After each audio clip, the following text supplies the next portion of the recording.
Instrucción de estrategias de lectura.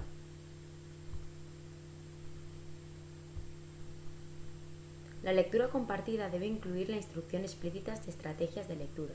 Esta es una de las condiciones para que sea una práctica efectiva. ¿Quieres saber en qué momento de la lectura es conveniente trabajar las estrategias de lectura?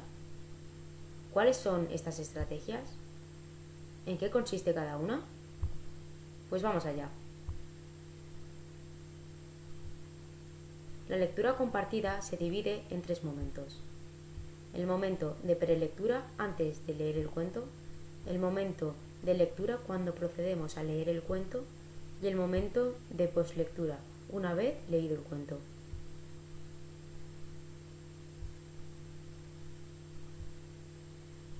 En cada uno de estos momentos sería conveniente trabajar las estrategias de lectura. En el momento de prelectura sería conveniente trabajar la activación de conocimientos previos y la formulación de hipótesis y predicciones. En el momento de lectura sería conveniente trabajar la autorregulación y la generación de inferencias. Y en el momento de poslectura sería conveniente trabajar la recapitulación. Vamos a ver cada una de estas estrategias detenidamente. En el momento de prelectura habíamos dicho que sería conveniente trabajar la activación de conocimientos previos. ¿Qué saben los niños acerca del tema que va a tratar el libro? Para ello vamos a partir de la portada del libro. Y también debemos mostrarle al niño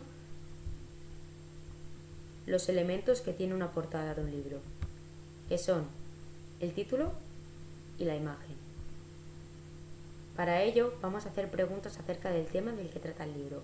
Así lograremos saber qué conocimientos tienen nuestros niños acerca del tema del libro. Poniendo como ejemplo el pajarito herido y el buen pino, les podríamos hacer preguntas como: ¿conocéis algún pajarito? ¿Qué hacen los pájaros? O también les podríamos preguntar si conocen algún tipo de árbol, qué tipo de árbol conocen. Así lo que lograremos es saber qué saben nuestros niños acerca del tema del libro. En el momento de prelectura también habíamos dicho que una de las estrategias que era conveniente trabajar era la formulación de hipótesis y predicciones, que es anticipar qué es lo que creen que puede pasar en el cuento. Para ello también vamos a partir de la portada del libro, pero además nos podemos ayudar con el título.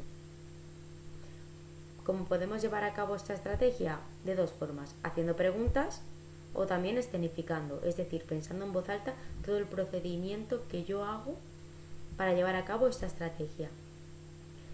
De las preguntas que les vamos a hacer vamos a obtener diferentes y varias respuestas. Todas van a ser válidas, pero debemos de dejarles claro que son hipótesis que pueden o no suceder en el cuento y que para saber si van a suceder o no tendremos que leerlo.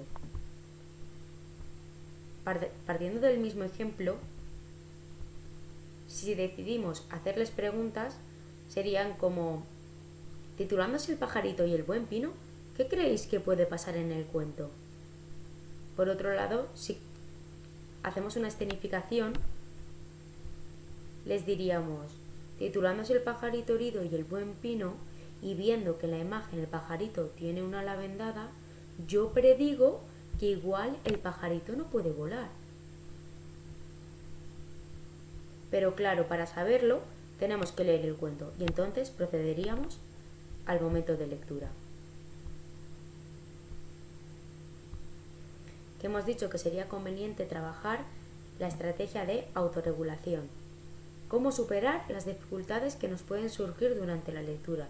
En este momento el lector se debe preguntar: ¿estoy comprendiendo o no el texto que estoy leyendo? ¿Cómo podemos llevar a cabo esta estrategia? La mejor forma sería escenificando, es decir, pensando en voz alta el proceso que llevo a cabo para hacer una autorregulación. Teniendo como ejemplo esta página, después de haberla leído, les podríamos decir: vamos a parar aquí un momento, acabo de leer una palabra que no conozco y si no sé qué significa hospedo, no voy a comprender bien el texto. Lo que puedo hacer es, puedo parar o buscar el significado en el diccionario, o puedo seguir leyendo a ver si más adelante me lo dice el cuento. Esta sería una forma de llevar a cabo una autorregulación. Otra de las estrategias que sería conveniente trabajar en la lectura es la generación de inferencias, que es acceder a información que no aparece en el texto de forma explícita, pero que es necesaria para comprender el cuento. Podemos inferir, deducir o interpretar esta información por 3 vías diferentes. Una inferencia de lo local, es decir, ayudándonos con lo que nos dice el texto. El conocimiento del mundo, es decir, relacionar lo que yo sé con lo que me dice el texto. O el sistema de valores, juicio crítico.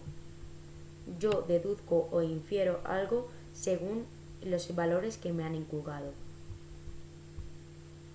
Teniendo como ejemplo esta página, después de leer esta página les diremos: no sé muy bien lo que son las bayas, pero deduzco que son frutas que crecen en el enebro.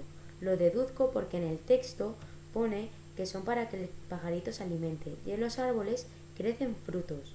¿Veis, chicos? Acabo de hacer una inferencia porque he relacionado lo que me dice el texto con lo que yo sé, que en los árboles crecen frutos.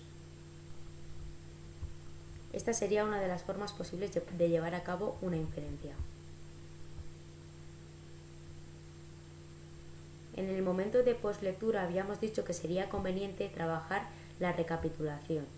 Tras la lectura es conveniente ayudarles a aprender a recapitular, es decir, a recuperar los hechos según el orden en el que han sucedido en la historia.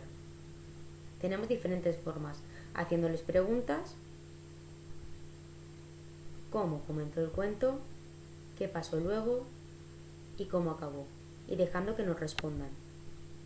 O también, si les es más complicado, les podemos ayudar con la técnica del andamiaje, es decir, darle pistas, ayudas o sugerencias para que ellos mismos vayan construyendo los hechos en el orden en que han sucedido en la historia. Una de las actividades que podemos llevar a cabo también después de la lectura es con ítems. Consiste en darle una serie de tarjetas de los sucesos que ha pasado en la historia y ellos, los más pequeños, tendrán que ordenar y contarnos la historia. Aclaraciones. Las condiciones para que la lectura compartida dé resultados positivos son que se lleve a cabo en grupos pequeños, repetir el mismo cuento texto varias veces, instrucción de vocabulario, comportamiento interactivo mediador, es decir, les ayudaremos a comprender el texto, pero nunca le daremos una solución inmediata. Y también la instrucción explícita de estrategias de lectura, que son las que acabamos de ver. ¿Se deben trabajar todas las estrategias? En una misma lectura de un cuento no es necesario trabajar todas las estrategias, es más, podríamos saturar al niño.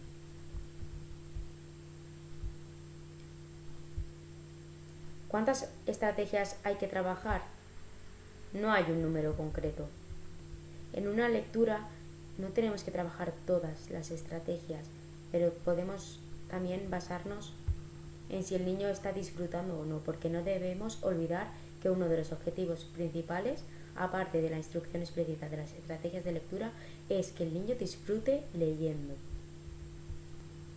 Ahora ya sabes cuáles son las condiciones para que la lectura compartida dé resultados positivos, es decir, que sea una práctica efectiva.